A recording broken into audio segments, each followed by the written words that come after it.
Where you going to with that gun in your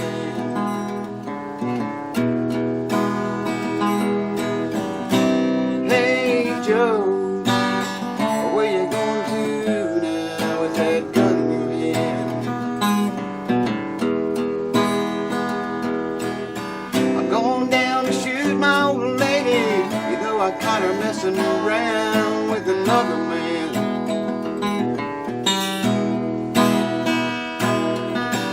Going down to shoot my old lady. You know I kinda messing around with another man.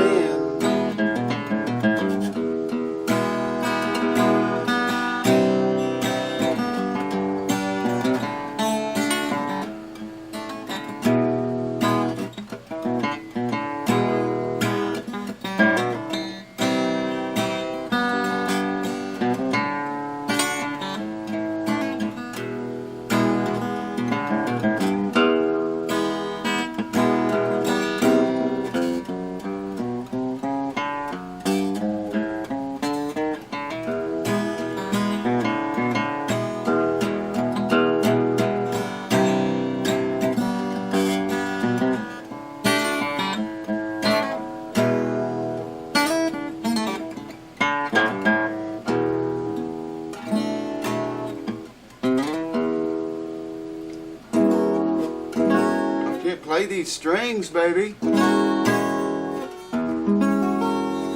a little buzz going on there.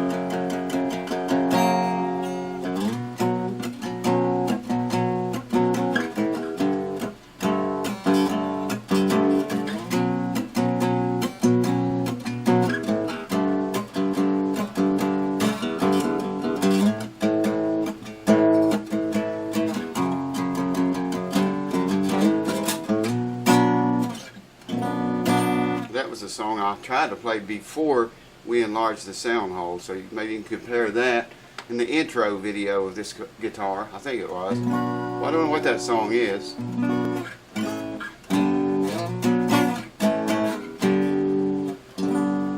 But these strings are so light. In fact, I'm gonna take my calipers and see what they are, because they are really, they're way too. Listen to this third string. Boing. It's way too light for an acoustic, whatever it is.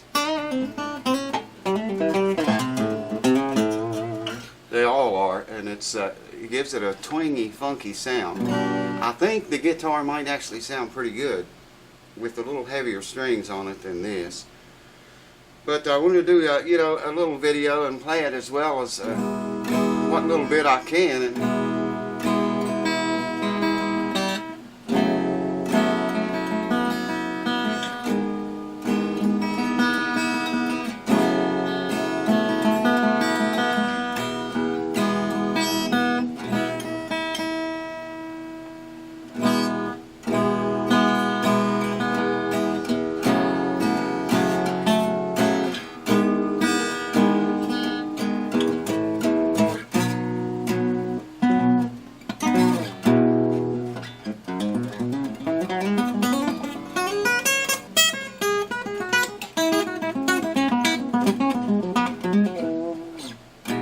I can't play those light strings, man. I give up on that. Hopefully that's enough till you can hear whatever changes you think the larger sound hole made in the guitar. We're going to go a whole lot farther than that, though. We're going to, in fact, we're going to do an unboxing here in a minute. I think I know what that is. I hope that box is for this guitar. I'm kind of taking a chance here. That box might be for another guitar, but I think it's for this one. I'm going to unbox it on this video because I think it's for this one. If it's not, then I screwed up. But hopefully it'll be what I think it is. So let's get right to it. Hold on. And here's what we got in the mail today. I'm hoping that's for that guitar right there. I'm pretty sure it is. More modifications. When I get, you know, those acoustic SP strings that I got there, I'm going to probably put those on this guitar. Now they are still lighter than strings that I like, but they're heavier than whatever that is that's on that guitar right now. I cannot play those little strings. Like I say, I use a .013 to a .056, and I don't know what those are, but they're nowhere even remotely close to that size. They are super, super, super light. Like slinkies, man. Ah, yes. It is for that guitar. Check it out. Check that out, man. The customer wants this fretboard put on this Ibanez guitar. It's a 25.5 inch scale is what the guitar is, and that's what this fretboard's for, but that doesn't always work in our favor, as you know. We'll have a closer look at that. I'll bring the camera over here and we'll have a look. Really been hot here. It's still hot, man, everywhere, I guess. But let me bring the camera over here closer and I'll explain to you what's going on. What's going on? Hold on. Now, if I cut this board off right here at this, actually the third slot down, okay, and I slide that right up against that nut, you can see, I don't know how well you're going to be able to see, but if I do that, cut this off, slide it right up to the nut on that slot, then you can see all the frets line up perfectly, exactly right. Of course, down here, now the owner wants this board to stick out farther than the edge of the sound hole, like Tony Rice's guitar does. This board that's on the guitar does it a little, quite a bit actually. This board is going to do it a lot more. Yeah, we can cut it off down here anywhere, you know. I would say right there, 1, 2, 3, the third slot up, and that's going to let it stick over past the edge of the board here. Well, one fret farther. You know, the way it is right now, it's too long. It's sticking halfway out across the sound hole, and that's way too far. But we can cut it off like right here. There's well, they won't. Yeah, there'll probably be a fret there, but no fret here. That'll be the end of the board. So that will work, I believe.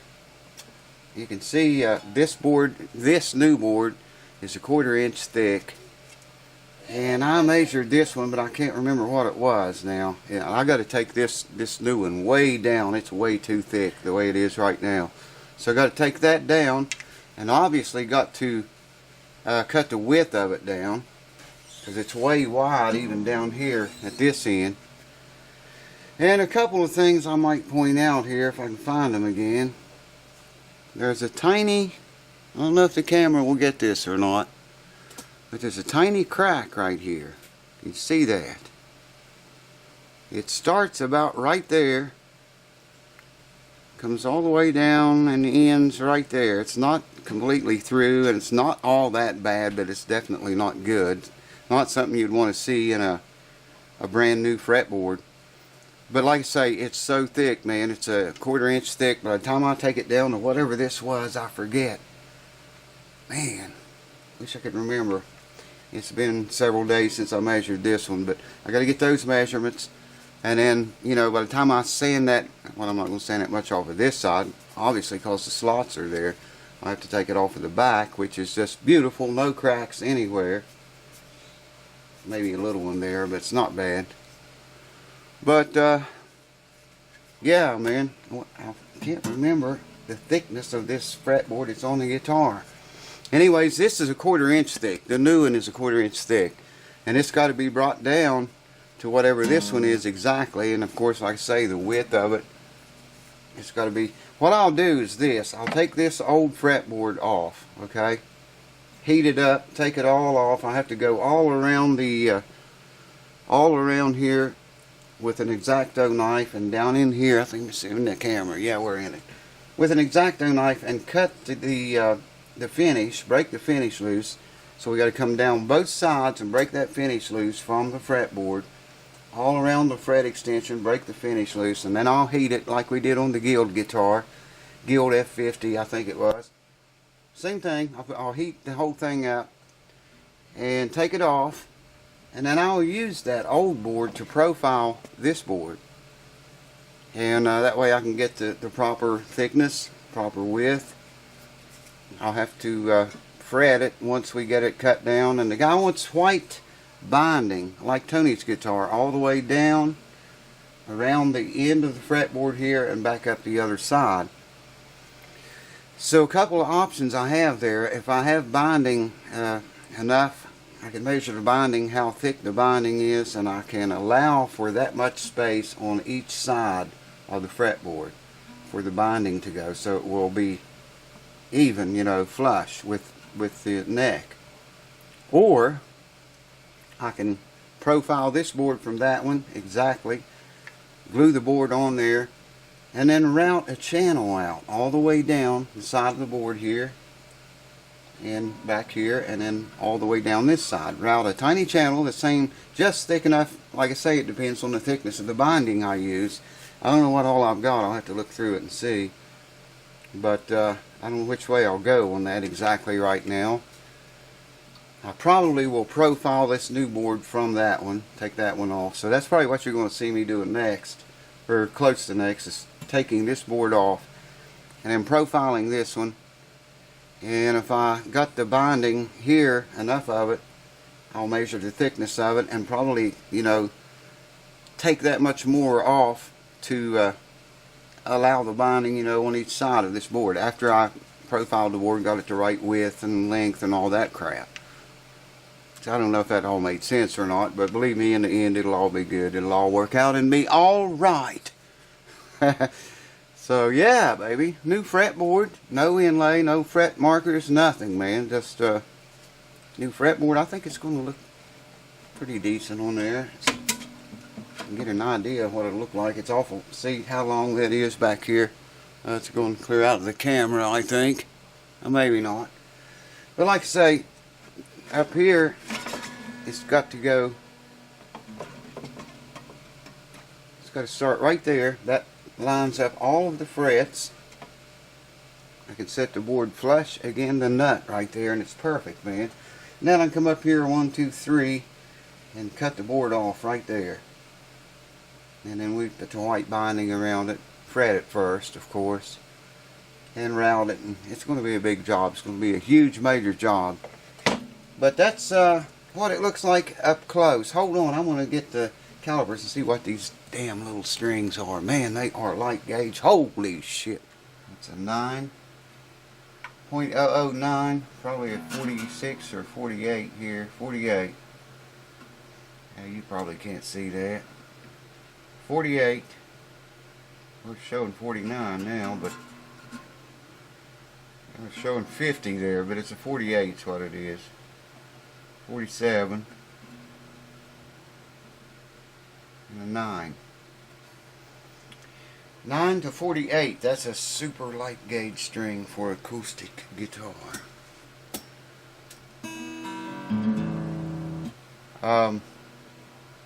There again, give you an idea maybe of what it's going to look like. A rough, very, very rough idea what it's going to look like. One thing I can almost guarantee you is this guitar will sound way 100 times better with heavier strings on it than those. Those are way light. I'll probably put these SPs on it when we get done. I've got some silk and steel I haven't got to try out yet. Maybe I'll put those on, I don't know, but those are way too light for me. I can't play them, man. I can't even feel them with my left hand. I can't feel them with the pick, and there's no way I can flat pick anything on it. I can barely play anything at all on it with those light strings. I grab a chord and squeeze it out of tune. But anyways, this is a beautiful piece of wood. Check that out. It's a lovely piece of wood. 10-4. Now that crack I was telling you about, I don't know how well you're going to be able to see it, but it runs right down through here, okay? If you can see that.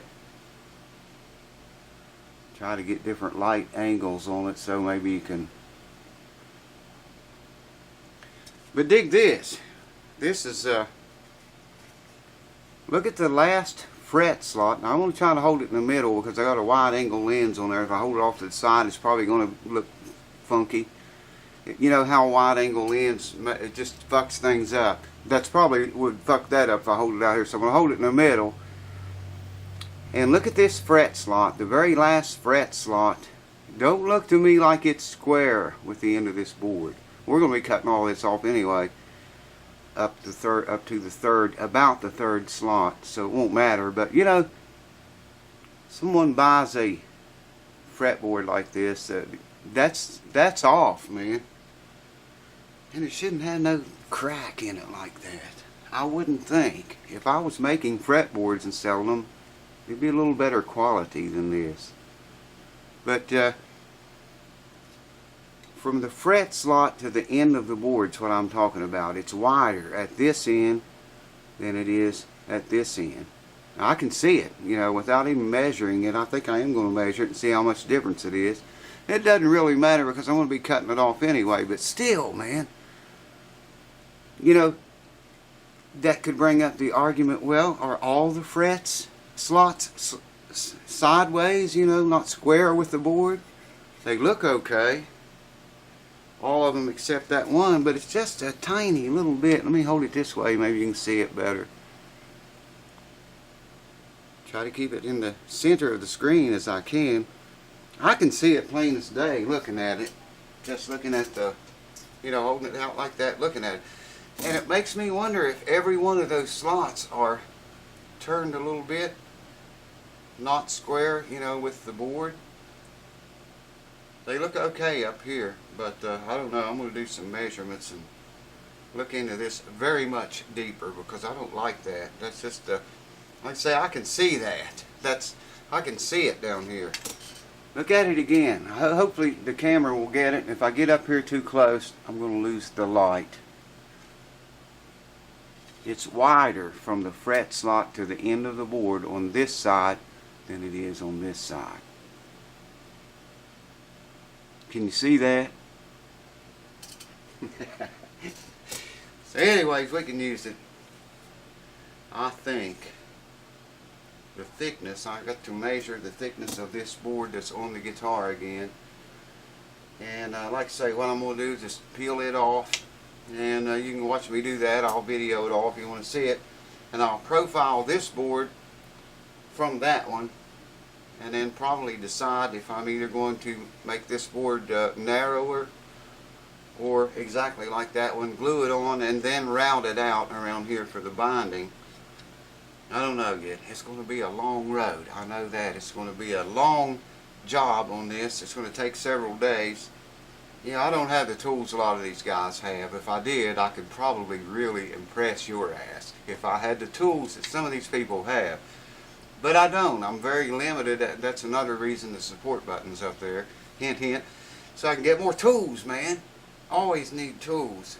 But yeah, this is going on that guitar. And then we got to fret it. We got to level and dress and crown and polish the frets, and then we got to set it all up again.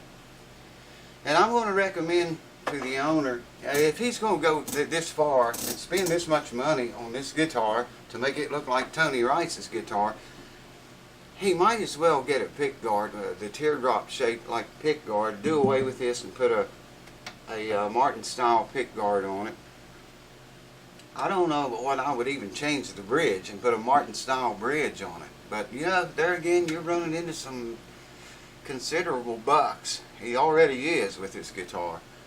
And I just don't know about putting that much money into it. Of course, it belongs to the owner. If he wants to put the money in it, I'll do the work.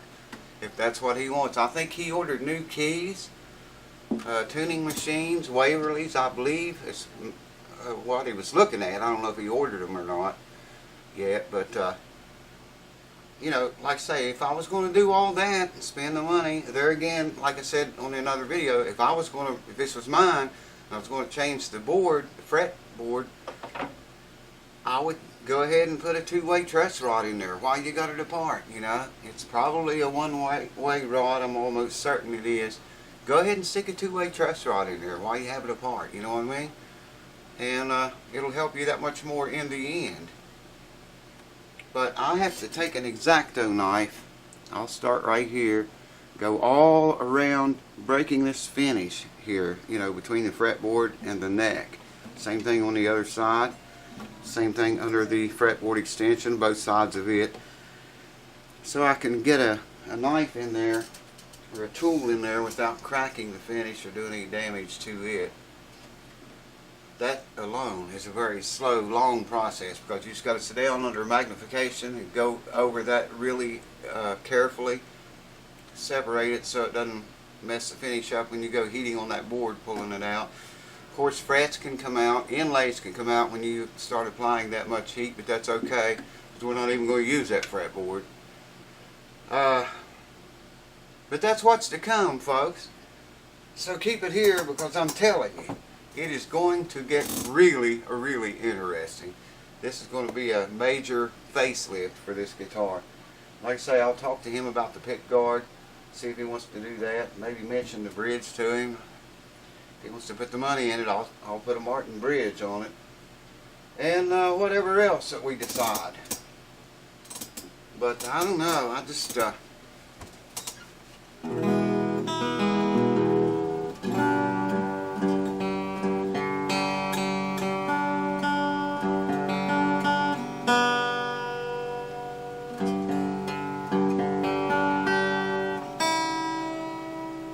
You can hear the twanginess of those strings.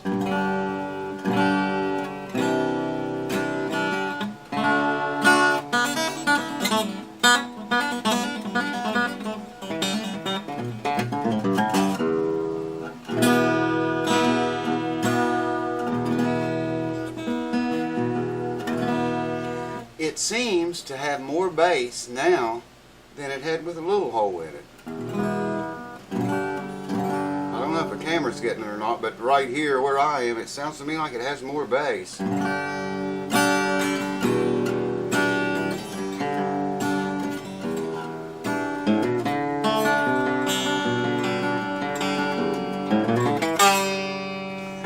Cheers, I'll see you on the next one.